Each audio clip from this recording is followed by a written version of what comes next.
The quietness of darkness, the stories told by firelight, the long nights, the food fights, a summer made of memories at Camp Candy. The moonlight, the sunshine, the rainy days and wet nights at Camp Candy.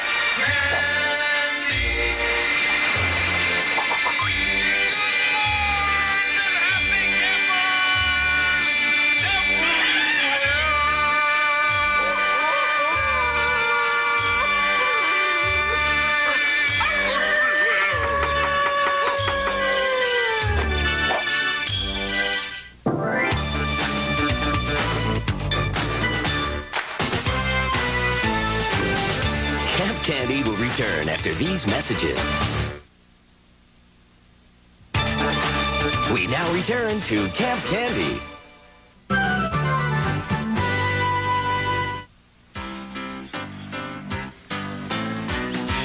Today we're going to learn the fine art of canoeing.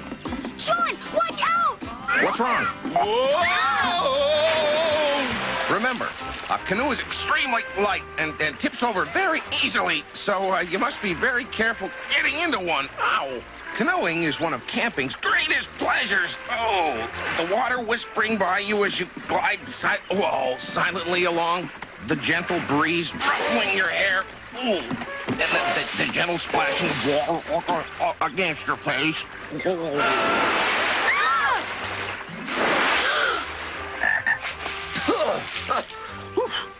While we're enjoying the canoe ride, let me tell you another story about water. It all started the day little Binky volunteered to water our vegetable garden. This hose must be busted. A big hose, that's what I need. I want to make those vegetables grow. No way I'll eat them, though. Huh? Gotcha. Whoa! At that very moment, I was busy catching up on, world events.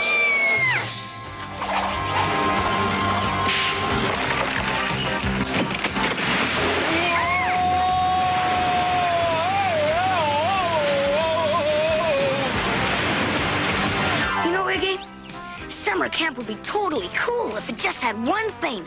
An escape clause? No. Surfing. Catching an awesome wave. Hanging 10 as you shred the tube. Man, I can almost hear the surf now. Why can't you?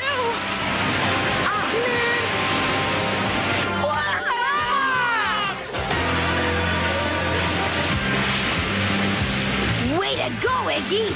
Tubuloso moves, dude. Me? Tubuloso?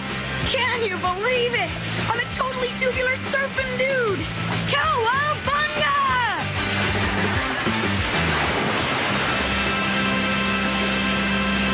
But that wave wasn't all fun and games. By the time it was over, the campgrounds were completely waterlogged. I can't get this mud out of my hair. Now I'll never look fabulous.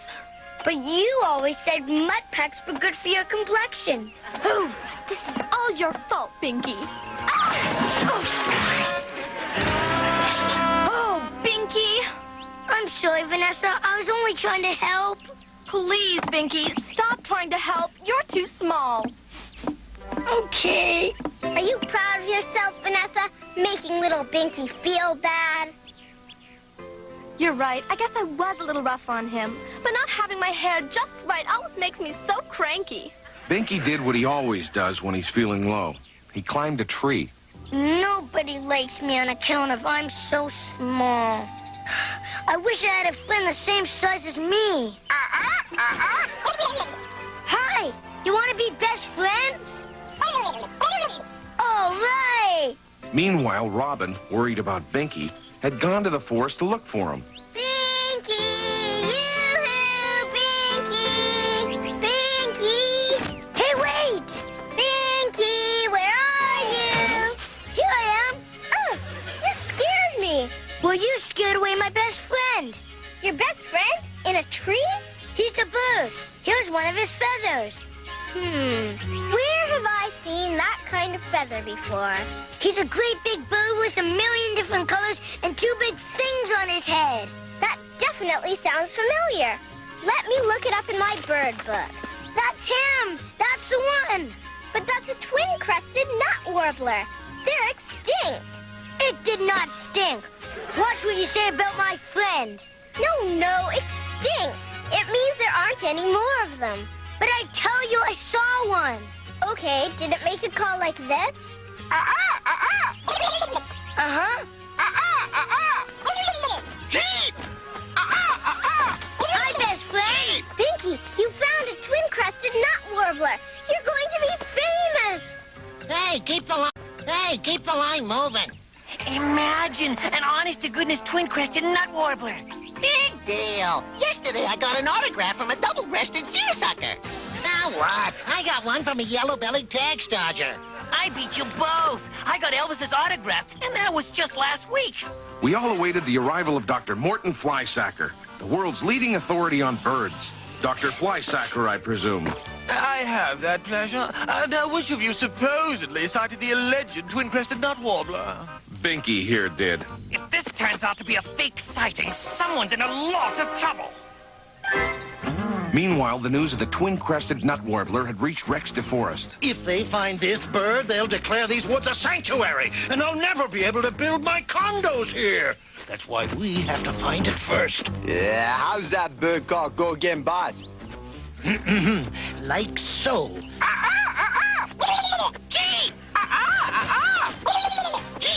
Oh, look, boss! Here it comes! Give me that! No way! I saw him first! Oh! Okay, you can have it. Yeah, good thinking, boss. You really used your head.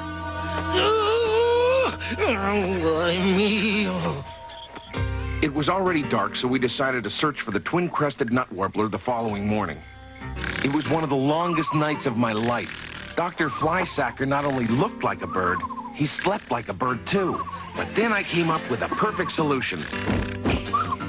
Sleep tight, Dr. Flysacker. Hey! The only good part was that Rex DeForest was spending a sleepless night, too.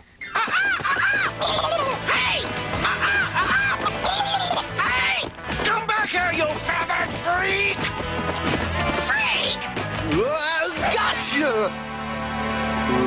Whoopsie. Sorry, boss. Just why did I ever hire anyone as stupid as you? Let me guess, because I'm the only one who will put up with your withering insults and devastating put-downs? Oh, close enough.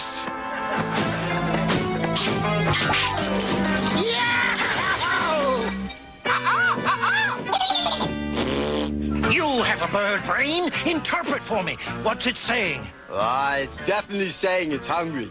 Then we better find it something to eat. On reading the Birdwatcher's Manual, Rex discovered that the nut warbler only eats a species of blisterberry that grows on the north side of Sneaker Peak. Hurry up! I can't hold this thing much longer.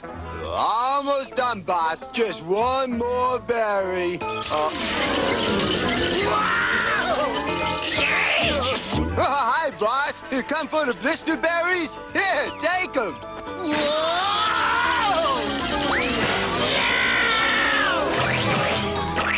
Boy, I hope the warbler likes blisterberry juice.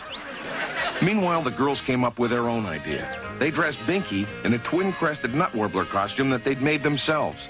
Let's hope this lures that nut warbler back to that tree. It better fool Dr. Flysacker.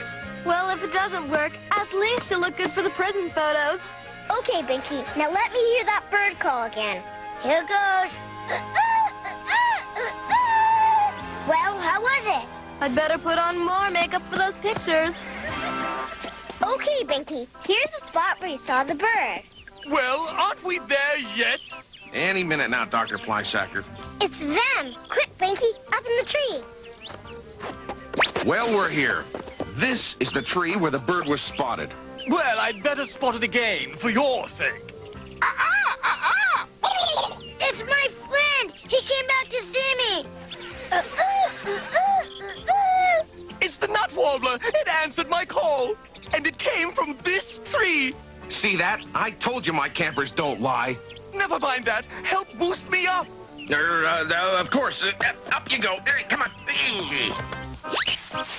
Robin, what are you doing here? We've got to stop him. That's Pinky up there dressed up like a bird. Binky? In a bird costume? We're trying to lure the Warbler back to where he first saw it. I gotta get up there. There we go. There we go. What? Since when do twin-crested nut warblers wear sneakers? Hey, Mr. Fleshwater, let go of my leg. You're coming with me, you pint-sized hoaxer. Hey! Hey! What the? Stop that!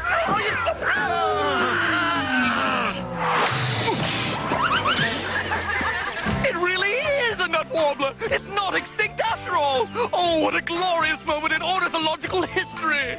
And best of all, that makes this forest a protected sanctuary. Right. And Rex DeForest can't build anything on it. That's what you think. Take a look. It's leaving. Along with your chances of holding on to this property, Candy. I'm afraid he's right. Without a twin-crested nut warbler, it's no longer protected. Chester, call the bulldozer company and tell them to start rolling. You better not call him yet. Look it. Hey, anybody got any blister berries? Blisterberry. You want blisterberry? That's a good one.